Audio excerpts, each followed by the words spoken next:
Today you're going to learn how to grow your practice counterintuitively by firing clients. Yep, you heard that right. It might feel like it's totally counterintuitive, especially coming from someone who actually specializes in helping accountants and bookkeepers to win great clients. But do stay with me because this is one of the most liberating things that you can do for your business and your peace of mind. This episode could save your sanity.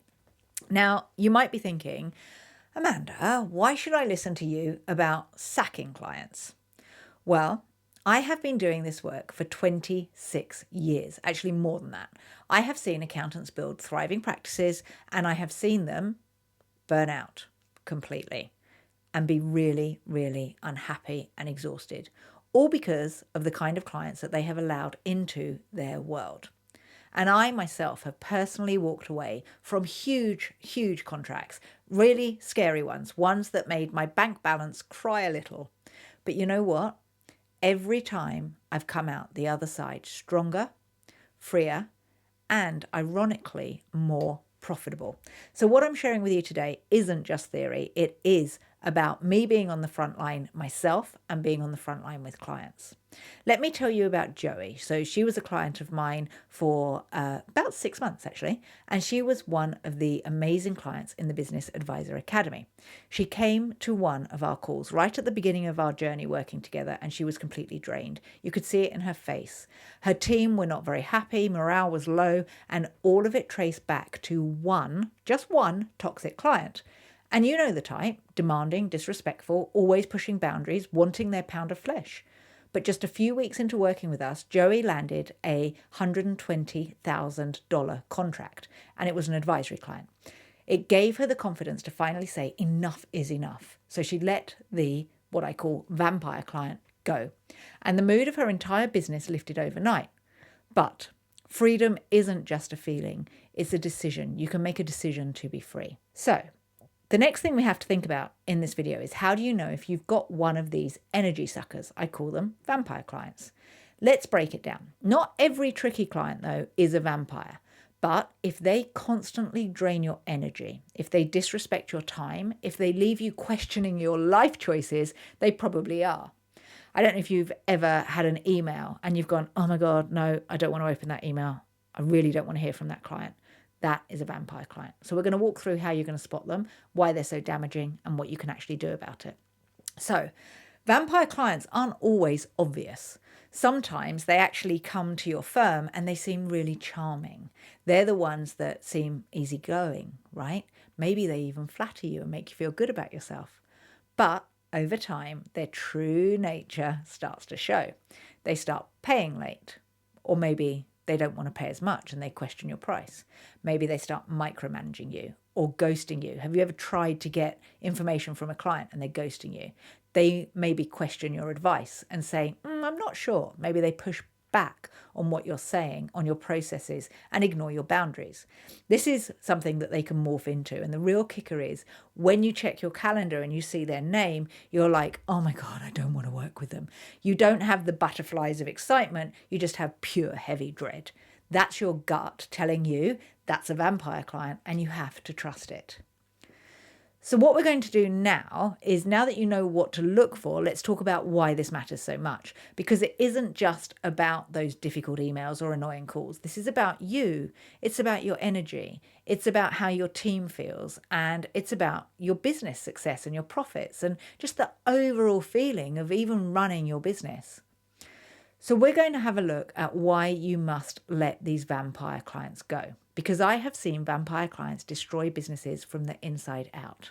They are consuming your time, they're sapping your energy, and often make your team feel anxious or disrespected. Your team might even leave because of a client, not because they're not happy with you, but because the client is upsetting them. And I've been there myself, where I am lying in bed, rehashing an awkward conversation with a client, stewing over an unfair email. These clients don't just affect your work life. They actually bleed into your personal life too. I've sat at the dinner table with the kids and it becomes a venting session and they're like, oh, mummy, and I'm so stressed. I'm snappy with my husband. I'm sure you've had it as well, right? Or maybe your kids get on your nerves and it's nothing to do with them. It's all to do with your vampire client. You're losing sleep. You've got no joy. You've got no motivation. No client should have that kind of power over you. Now, the thing is sometimes we know that these people are really bad for us. We know that they're vampires, but we still keep them in the business. Here is the uncomfortable truth. The reason why we do this is because we have a fear of loss, the fear of losing money, of rocking the boat, of not being able to replace the income if you decide to let this vampire client go, or multiple vampire clients. I was speaking with one of my clients yesterday on our scale session, and he shared that he got rid of 70 vampire clients in the past few weeks, 70 of them. He didn't have the fear, but we've worked together for a while, right? The majority of us and the majority of you have that fear. It's rooted in a story that is no longer true. I'd like you to think about what life was like before 1985 here in the UK. So 1984, 1985 was when UK accountants and bookkeepers were allowed to start marketing and advertising. Prior to that, you were not allowed to do marketing and advertising. You literally had to rely on referrals. So there is so much fear around client acquisition because when you rely on referrals, you're relying on something that you can't control, which means that you can't rely on it. And most accountants then and now are trained to believe that the majority of clients are going to come from referrals and those handshakes, those word of mouth, not from having control over lead generation. But that has changed. And I'm sure that you've seen that when you look on LinkedIn and on Facebook, and when you go networking, you can see that the way client acquisition happens, it has changed massively. You are now allowed to market. You can build a tap of leads that you turn on or off whenever you want to. So then why, if we can actually go out there and get really great clients, why are we still clinging to nightmare clients like they're our last hope? You can do better, right? You deserve better, but only if you let go of what is holding you back. Only if you decide that you are done working with these vampire clients, the clients that suck the life out of you, that drain your energy and leave you completely exhausted and stressed and overworked and underpaid. What I'd like to share with you now are the actual signs that it's time to sack a client. And I'm not just saying, oh, if you're dreading getting an email from someone, all right? There are really big red flags for you to watch out for, and there are subtle red flags for you to watch out for. So I'm going to give you a list of what they are right now. So the first red flag that you must watch out for is if a client threatens you or intimidates you. The second red flag is if you are finding that your clients are harassing you, which might happen, but I bet more often than not, they're harassing your staff. And if you aren't speaking to your staff and being on your staff's side, you're not going to find out that these clients are harassing them, right? So you need to keep an eye out for that. You need to have conversations with your staff to find out which clients are vampires and which aren't. So the third red flag is that they lie or twist the truth. I cannot stand liars. Right? It's one of my biggest values is always tell the truth. And if I have a client fib to me, I'm done, right? Vampire client out of my business. The next kind is that they make unreasonable demands. So they are saying to you, I demand this now, I demand this in the next week, and that's unreasonable. And you will understand if it's unreasonable or not. If it's reasonable, then they're not a vampire client, right?